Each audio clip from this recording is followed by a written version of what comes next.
Good evening. And welcome once again in the Pastor Mary. Last Sunday we heard about the call and the mission of the 12 of the apostles, the disciples. When they were sent, they became apostles. And after Jesus Christ had sent them on the mission, he had to specify the conditions of the mission as well as the consequences of the mission.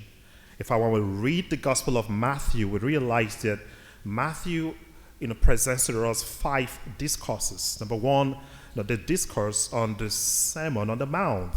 Number 2, the mission discourse. The Gospel of today, Matthew chapter 10, is from the mission discourse.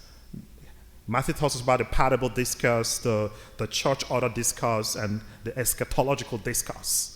So today we have the mission discourse about the mission. So he had sent them out on mission, and he gave them conditions. What did he tell them? Carry no haversack, no spare tunic, salute no one on the road. Whatever house you enter, peace be unto you. Eat whatever is set before you. So he gave them these conditions. And then he also told them about the consequences of the mission, that they were going to be persecuted. They were going to be persecuted. People will hate them for preaching the gospel message. In fact, he talks about the revolution that will come about as a result of the gospel, that fathers will be against their sons, and sons will be against their fathers, mothers against their daughters, daughters against their mothers. So what we have today in the gospel is actually a follow-up of the consequences of the mission. He says, do not be afraid. Do not be afraid. Yes, when he sends us out on mission, we are going to be persecuted. They will hate us because we stand for the truth. But he says, do not be afraid. And this is so important, my dear friends, that we are reflecting on this promise of Jesus Christ, not to be afraid. This does not in any way mean that we are going to completely live above fear. I mean, it doesn't mean that we are going to completely overcome fear. I mean, we shall not experience any atom of fear in us again, because Jesus says, do not be afraid.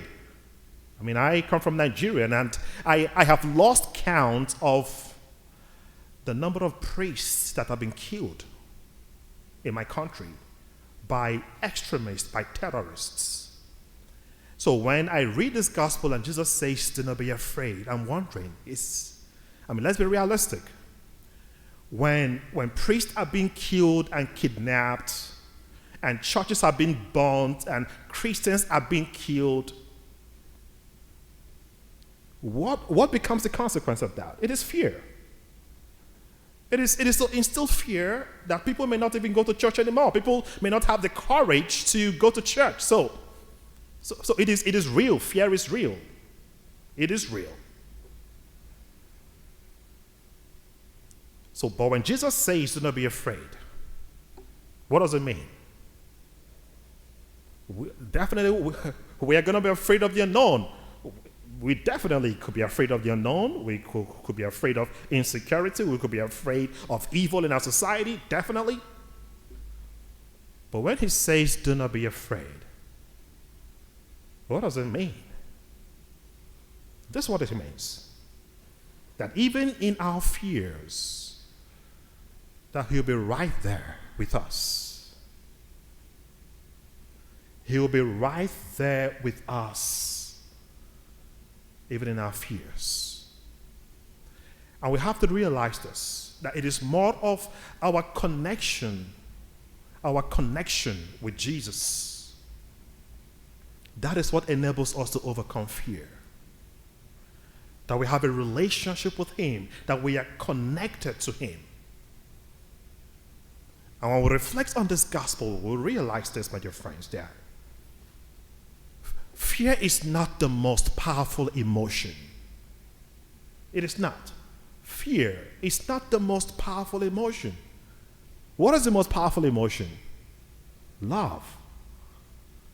Love is the most powerful emotion. You have love, you have faith, you have hope. So Jesus says, yes. I mean, we could have our fears, and that is true. We could have our fears, we could have our concerns. But he says, as long as the mission is concerned, because this is about the mission. It's about Jesus sending us out on mission. He says, as long as the mission is concerned, we are not to be led by fear. We are to be led by faith. That is fear, no doubt about that. But we have to appeal more to faith than fear. We have to appeal more to love than fear. We have to appeal more to hope than fear. So he says, as long as this mission is concerned, we have to be led by faith. We have to be led by love. We have to be led by hope. I should not be a preacher that instills fear in people's lives. I mean, I shouldn't climb up here and what I do is to instill fear. That is not how to preach the gospel message. It is not to instill fear. It is to instill faith. Faith over fear. And in this gospel, he enumerates three realities that he talks about. He says, do not be afraid. Do not be afraid that nothing concealed that will not be revealed. No secret that will not be known. So when Jesus says this, what does it mean? Do not be afraid. No secret that will not be known. He's saying that we have to stand up, stand out, and speak the truth. Do not be afraid of speaking the truth, because the truth will set us free. Do not be afraid to stand for the truth. And this is the objective truth, because we now live in a time where almost everybody has his own truth. So truth is relative today. Truth has become subjective. And if we go by subjective truth, there is no need to stand up for it. No need. It's just better we'll go our separate ways and we're all relaxed in our homes. There's no need. So why do we have to stand up? Why do we have to stand out? Why do we have to speak out? It is because it is objective. It is subjective. It is revealed by God. And it will always clash with the subjective truths. And that's why he says, do not be afraid. Because this truth will prevail. It will prevail over every conspiracy theory. It will prevail over every political correctness. It will prevail over every lie, over every falsehood. The truth shall prevail. That's why we have to stand up for it. So do not be afraid. Number one, because the truth shall prevail. Number two, he says, do not be afraid of those who can kill the body, but cannot kill the soul. He says, fear the one who can kill both body and soul in Gehenna. Who is it that can kill both body and soul in Gehenna? Who is the person? Who is it that can kill both body and soul in Gehenna? Who is the person?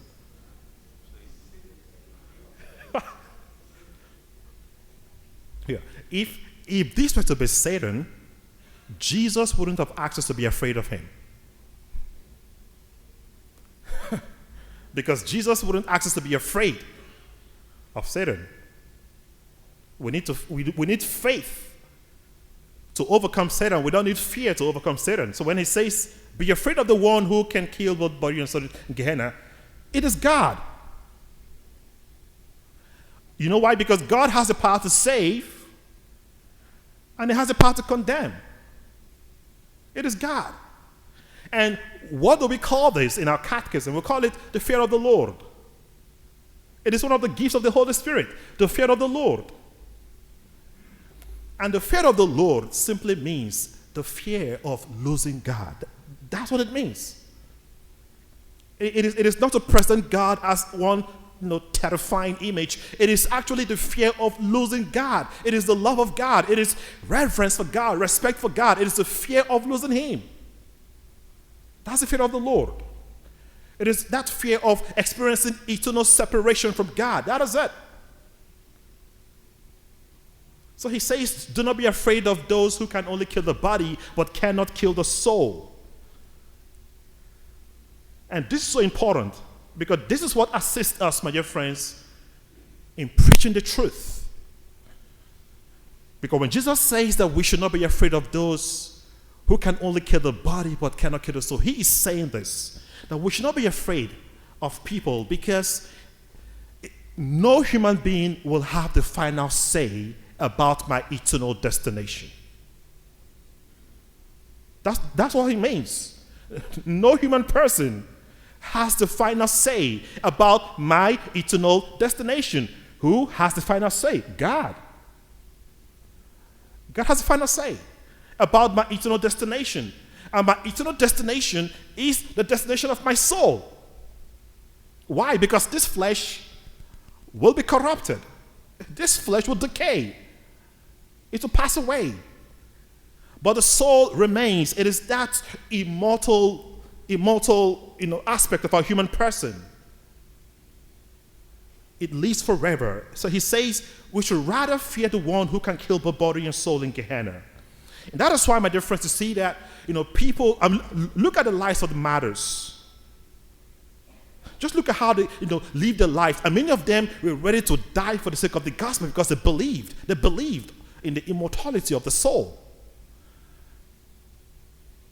So persecution cannot kill the soul. Guns and bullets and knives cannot kill the soul. It is only this eternal separation from God that kills the soul. And so he says, my dear friends, that we have to realize and understand who comes first. God must always come first. Obedience to God must come before obedience to people. And look at Jeremiah. Jeremiah was persecuted. He was persecuted by his own friends. And what did he do? He turned to God. They all were exclaiming and shouting, denounce him, let us denounce him. Terror on every side. What did he do? Jeremiah was alone. He was alone, and he had to look up to God. And what did he say? That God will always be with him. The Lord was with him like a mighty champion. And we still go back to what I said at the beginning, that this fear does not disappear. It doesn't go away. But what happens? God comes and God stays with us in our fears. That is why God is the greatest therapist. God is the greatest therapist, because that's what therapists do. In therapy, you don't rush to fix the problem. You don't rush to provide solution. What do? You sit with the problem. You sit with the pain. You sit with the agony. You sit with the loss. So God will sit with us in our fears. He will sit with us in our agony and pain, and he will walk through the pain with us. That's what he does. That is why he is God. So he says, my dear friends, do not be afraid of the one who kills the body but cannot kill the soul, but fear the one who can kill both body and soul. And he says this is so important. Do not be afraid, because you are worth more than many sparrows. This is the dignity of the sons and daughters of God. He is literally saying that you are precious in my sight. You are beautiful the way you are.